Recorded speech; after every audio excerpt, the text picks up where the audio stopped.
आहुति अजगर की एक और चित्र है।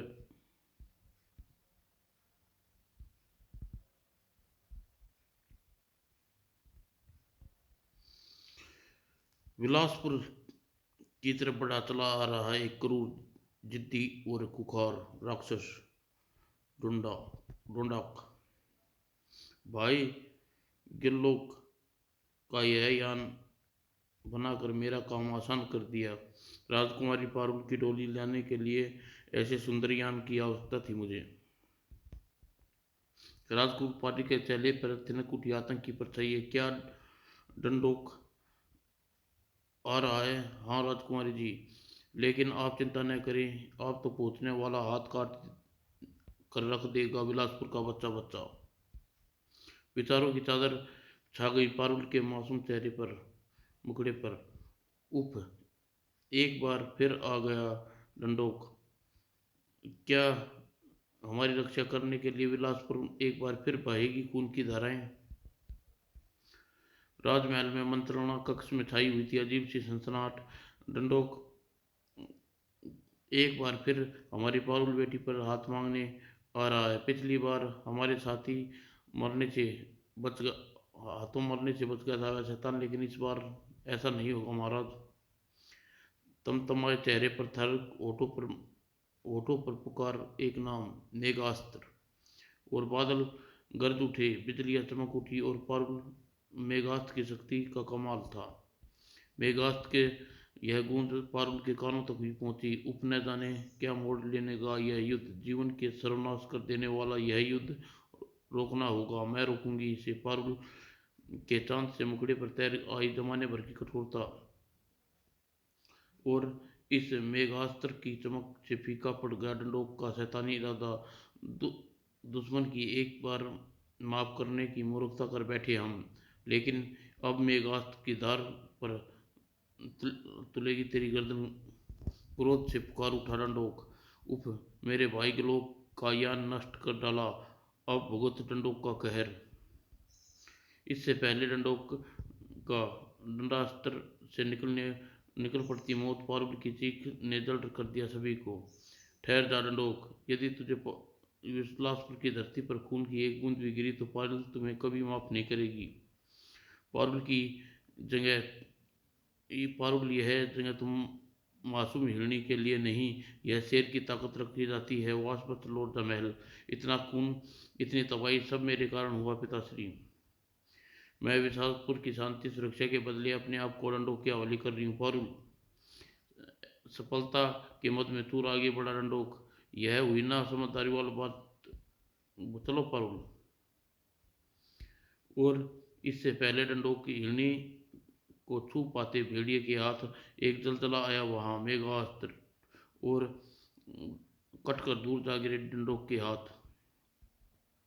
क्रोध से दाढ़ उठा डंडोक। आह शेर सिंह, इस धोखे की सजा तुझे दूंगा। जीवन भर सिवाय आंसू के पश्चाताप के कुछ हासिल नहीं कर पाएगा मुझे। और डंडोक के मस्तिष्क से निकलने वाली किरण झपटती चलेगी पारुल के जिस्म से। ओ पिताजी। और आतंक सी दिखती रह गई हुई नजरें, पत्थर की प्रतिमा में ढहता चला गया पारुल का जिस्म। पिताजी।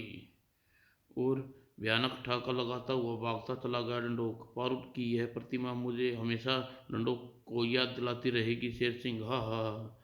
लेकिन आज तो मानो उसकी मृत्यु अटल थी। चल चल ही गया ज्वालामुखी के सुलगते शेर सिंह। मेघालय तुझे, मेघास्त्र, तुझे जैसे शैतानों को धरती पर रहने का कोई हक नहीं। वो कैसे बच सकता था डंडोक भला मेघास्त्र की मार से? आश्चर्य के तार बिखेरता तेजी से लुढ़कता चला गया डंडोक का घायल जिस्म।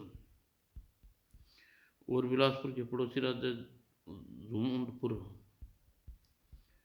हर एक नागरिक आंखों में नाच रहा था खौफ। उप, यह कहाँ से लुढ़का रहा डंडोक का जिस्म? क्या यह सचमुच मर गया है? हर किसी के दिमाग में हथौड़े की चोट करता हुआ बिलासपुर के बाहर निकला जा रहा था डंडोक। बिलासपुर का पड़ोसी राज्य डंडमपुर, क्या क्या कह रही हो महामंत्री? कहीं हम हम वैसे न मर जाएं। यह सत्य है महाराज, स्वयं चलकर हमारे दुश्मन की लाश। डंडमपुर का राजा डिगा डिगा, चल महामंत्री, यदि यह सब खबर सच है तो पूरे राज्य में तेल के दिए जलाएंगे, हे, क्योंकि घी काफी महंगा है। और डंडमपुर के चौराहे पर एकत्रित डंडमपुर के प्रजावासी, हटो महाराज आ गए। और चौराहे के बीच में पड़ी एक लाश, डंडोक की लाश। ओह, सचमुच मारा गया। यह किसने मारा इसे? पता नहीं महाराज, राज्य की उत्तरी छोर पर लुढ़कता हुआ चला आ रहा है। यह लगता है यहाँ आते आते इसके प्राण पूरी तरह निकल गए। अच्छा हुआ, अच्छा हुआ मर गया। यह कसाई हमारे राज्य में न जाने कितने निर्दोषों को मार कर खा गया। इस डंडमपुर के चौराहे पर लटका कर रोजाना 100 जूते लगाए, यह हमारा आदेश है। और कुछ ही पलों में खंबे से लटका डंडों का शव। महाराज, इसे अपना फटा जूता मार कर इसे सजा का शुभ आरंभ कीजिए। हे, हे, अवश्य। इसी पल जमीन फट गई। जिस्म से निकला यह प्रकाश पुंज भयंकर रूप धारण कर ले गया। डंडों के जिस्म पर गिरी एक बूंद, एक एक बूंद गिरेगी मानो की लाश। डंडोक मेरे भाई, थोड़ा सा इंतजार किया होता पारुल, तो क्या स्वर्ग की मेनका भी तकला देता। गिलोक, गिलोक, डंडोक का भाई गिलोक, शैतान के ऊपर महाशैतान। लावा सा खोल गया गिलोक के स्वर में। नादानों, बछड़ों, तुमने मेरे भाई को जूते मारने जा रहे थे। तुम मेरे से ज़्यादा प्यारा, मेरे जान से ज़्यादा प्यारे भाई को लो, अब भुगतो अपने पापों की सज़ा। डंडो डमडमपुर के कोना कोना थर्राएगा रही प्रजा मातम की चीखें। लेकिन वो शैतान ही क्या जिसे निर्दोष प्राणियों को तड़पाता देख कर ज़्यादा मजा ना आए। हा हा हा, इस खंबे से लटकाया था ना तूने डंडोक को, मेरे प्यारे राजदुलारे को, अब इसी से लटकेगी तुम्हारी लाशें। बचाओ महामंत्री, वरना हम तुम्हारा डिगा डिगा अवश्य हो जाएगा। और महामंत्री तो पहले ही हवा में लहरा लहरा कोई, बस बहुत हो चुका खूनी खेल। कौन है यह बछड़ा जो मेरे हाथों से छीन ले गया मेरा शिकार? अगले ही पल सामने था अजगर। जुर्म की दुनिया में मौत की नाक जानती है मुझे, मेरा नाम अजगर है। अजगर, अजगरों का, शैतानों का काल अजगर। आह, बेजुबानों के दिलों की धड़कन अजगर, तेरे जैसे नाम नस नस में भरकर रख दूंगा एक एक नाम। अजगर, अजगर, अजगर, आह, मेरी सांसें घुट रही हैं। कौन सी इच्छाधारी शक्तियों का स्वामी है यह बछड़ा जो मुझे अपने आप को अजगर कह रहा है? अजगर की पकड़ में मछली की बातें तड़प उठा ग्लोक। और अगले ही प्रकाश पुंज में बदल गया वह। मैं फिर आऊँगा बछड़े, अब मेरी ताकत परखेगी ग्लोक की आंखें। वो सचमुच राक्षसों में राक्षस था ग्लोक। जाते जाते ग्लोक की ताकत का जरा एहसास अवश्य करा जा बछड़े। और कमाल की थी ग्लोक की मायावी शक्तियाँ। डमडमपुर का एक घर भी अपनी छाप छोड़ गया था ग्लोक। कौन है ये ग्लोक? क्या रहस्य है ग्लोक का? विस्तार से बताओ मुझे। बहुत दुष्ट था डंडलोक के निर्दोष लोगों को सताने में बड़ा मजा आता था, किंतु उसे मार डाला किसी ने।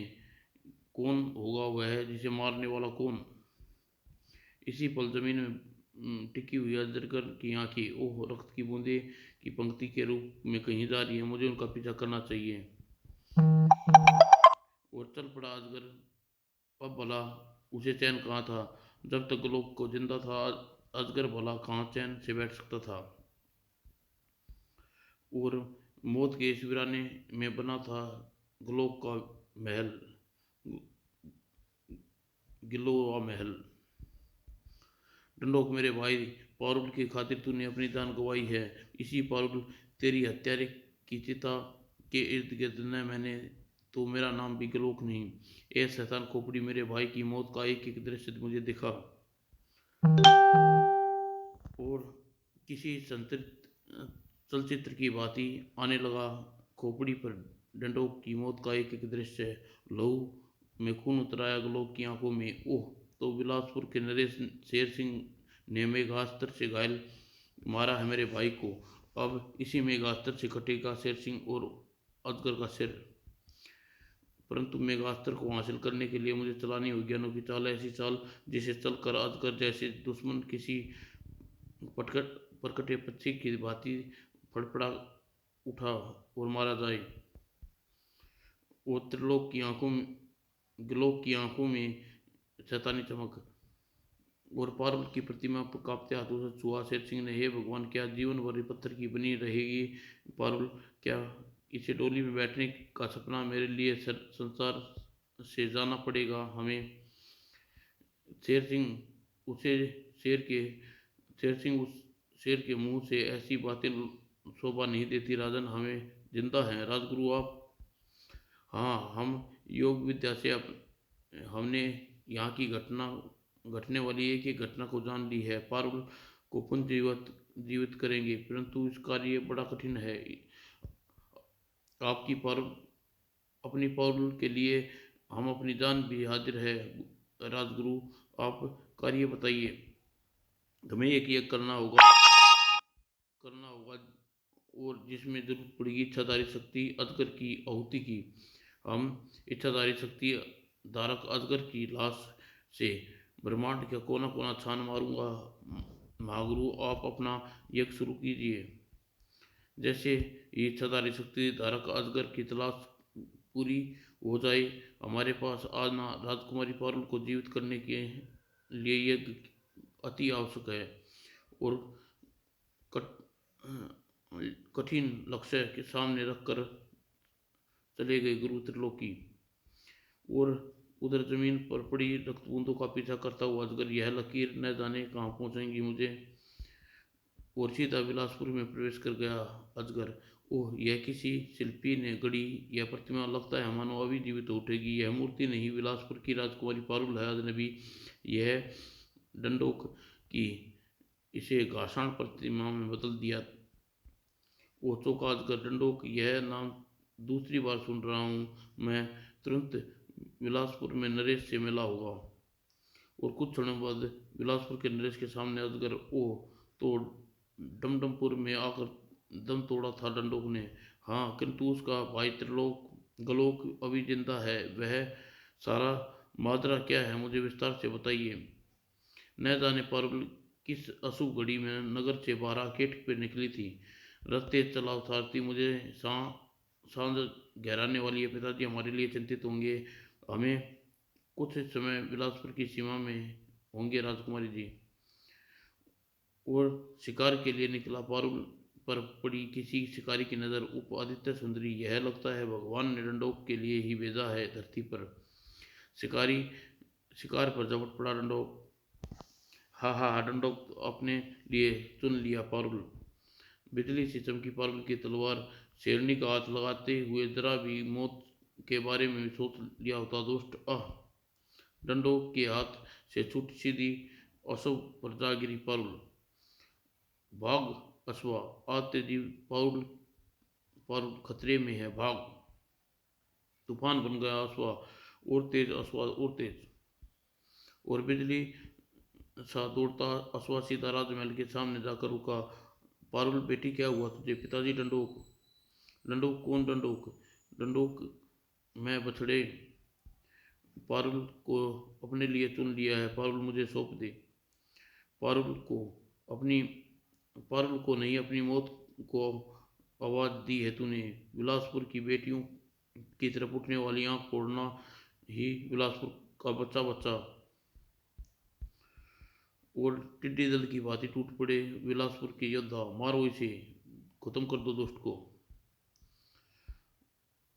शक्तिशाली डंडोक का प्रहार। डंडोक व पारुल के बीच आने वाले हर हाथ को काट दूंगा मैं। इससे पहले और इसी पल बिजली की तरह झपटा शेर सिंह। इससे पहले हमारी तलवार तेरी गर्दन उड़ा देगी दुष्ट। ओह मेरा दंडास्त्र, इसे बिना मैं अधूरी शक्ति है मेरी। तेजी से गायब होता चला गया डंडोक। दोबारा नया दंड अस्त्र प्राप्त कर लौटूंगा। पारुल तुम्हारे पास छोड़कर जा रहा हूँ बछड़े, सिर दी वापस आऊंगा अपनी पारुल को लेने। डंडोक ने अपना कहना पूरा किया और अजगर कुछ दिन बाद ही वह वापस लौटा। इस बार उसे जीवित नहीं छोड़ा, परंतु किन किंतु मरने के बाद हमें दे गया ऐसा जख्म तलवार की धार से भी ज्यादा तेज और पत्थर की प्रतिमा बनाकर पड़ी है हमारी पारुल। कुछ तो उपाय होगा पारुल को दोबारा जीवित करने का। शेर सिंह ने बताया अजगर को मागरू त्रिकाली की बात। ओह, तो यज्ञ के लिए इच्छाधारी शक्ति का आहुति की आवश्यकता है। हाँ अजगर, किंतु लाख प्रयत्नों के बाद भी इच्छाधारी शक्ति की तलाश नहीं कर पाए। शेर सिंह की बात सुनकर दृढ़ता से कसता चला गया अजगर का तगड़ा। निराश मत होइए महाराज, यदि यज्ञ के लिए इच्छाधारी शक्ति का धारक अजगर की आहुति आवश्यक है तो यज्ञ जरूर होगा। मैं दूंगा इस पवित्र अग्नि में अपनी आहुति। तड़प उठे अज, अजगर के बलिदान भावना को देखकर महाराज शेर सिंह, नहीं नहीं, ऐसा नहीं हो सकता, नहीं कर सकते अजगर। तुम्हारा जीवन मानवता जाति का अमानत है। पूरी अपनी पुत्री को बचाने के लिए मैं पूरी मानवता जाति का संघर्ष नहीं, बाराती को ऐसा ही नहीं कर सकते। जिद मत कीजिए अजगर, मानवता के लिए रक्षा का प्रण किया है, मेरा प्रण झूठा मत पड़ने दीजिए। चलिए मुझे राजगुरु त्रिलोकी के पास, ताकि मुझे अपना यज्ञ पूर्ण कर सके। तुम महान हो अजगर, तुम महान, सचमुच महान हो। कहते कहते रूठ गया महाराज शेर सिंह का स्वर। और बिलासपुर से दूर घने जंगलों में स्थित राजगुरु त्रिलोकी के आश्रम, राजगुरु की यज्ञ की आहुति का प्रबंध हो गया है। हाँ मान्यवर, आपके यज्ञ शुरू कीजिए, पारुल के जीवन के लिए अपने प्राणों की आहुति दूंगा। अजगर और शेर सिंह की बात पर ऐसे चौंके जैसे त्रिलोकी मानो कुछ समझ न पाए हों। यज्ञ? कैसा यज्ञ? हलक में आया शेर सिंह का कलेजा। राजगुरु, आप ही ने तो यह यज्ञ के लिए इच्छाधारी शक्ति अजगर की आहुति देने को बोला था, ताकि पारुल दोबारा जीवित हो सके।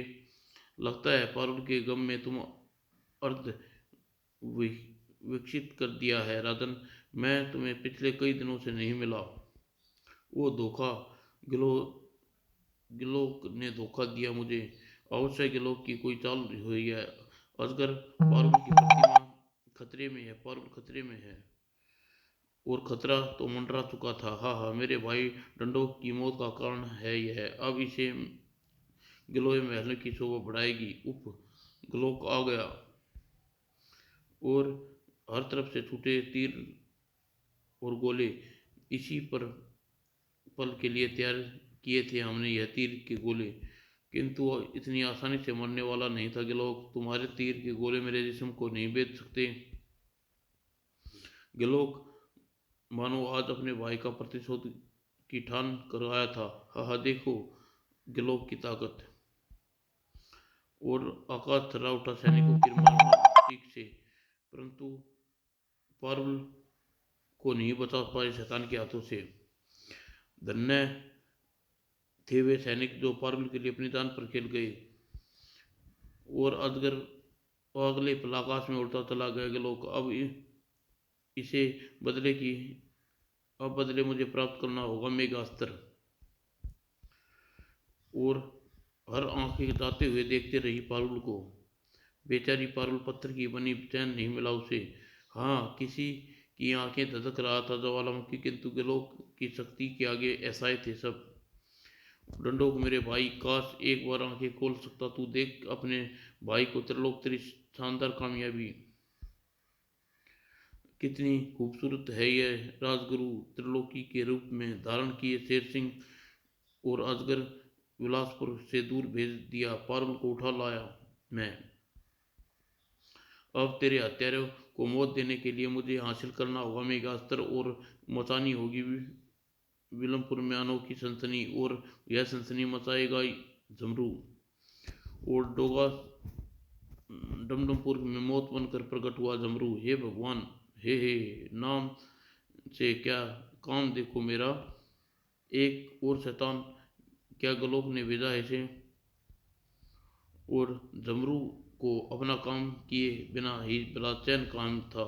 डम डिगा डिगा कहाँ को लेने आया हूँ और लेकर जाऊँगा इसे, बिना कैसे जा सकता हूँ मैं।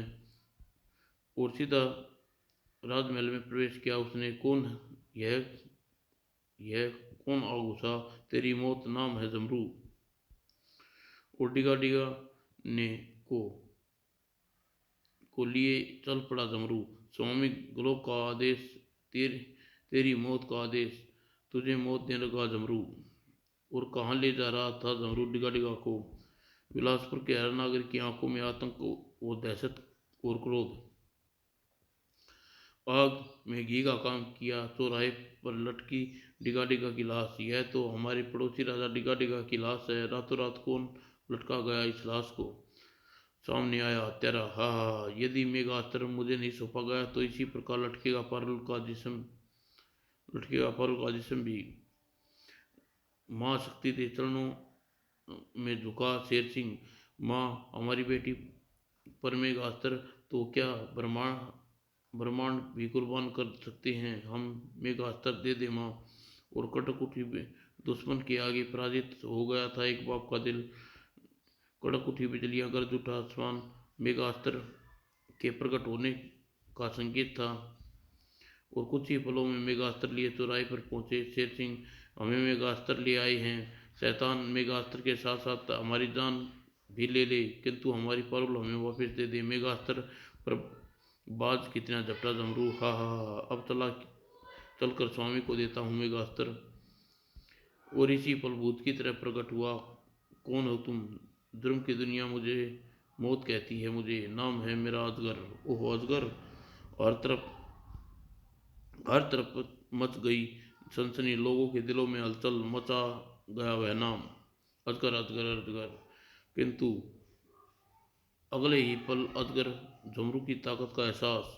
ही झमरू को कमजोर मत समझ अजगर, आज झमरू के पास है मेघास्त्र। तेरी शक्तियों के मुकाबला करने के लिए मेरा स्वामी को स्वामी को चाहिए मेघास्त्र। इसलिए उन्हें चलकर तुम्हें और शेर सिंह को नगर से बाहर भेजा, ताकि पारुल को अपहरण करके वह शेर सिंह से मेघास्त्र हासिल कर सके।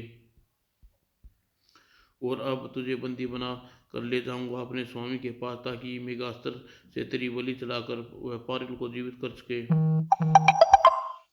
अगले ही पल अजगर की चीख से गूंज उठा बिलासपुर का कोना कोना।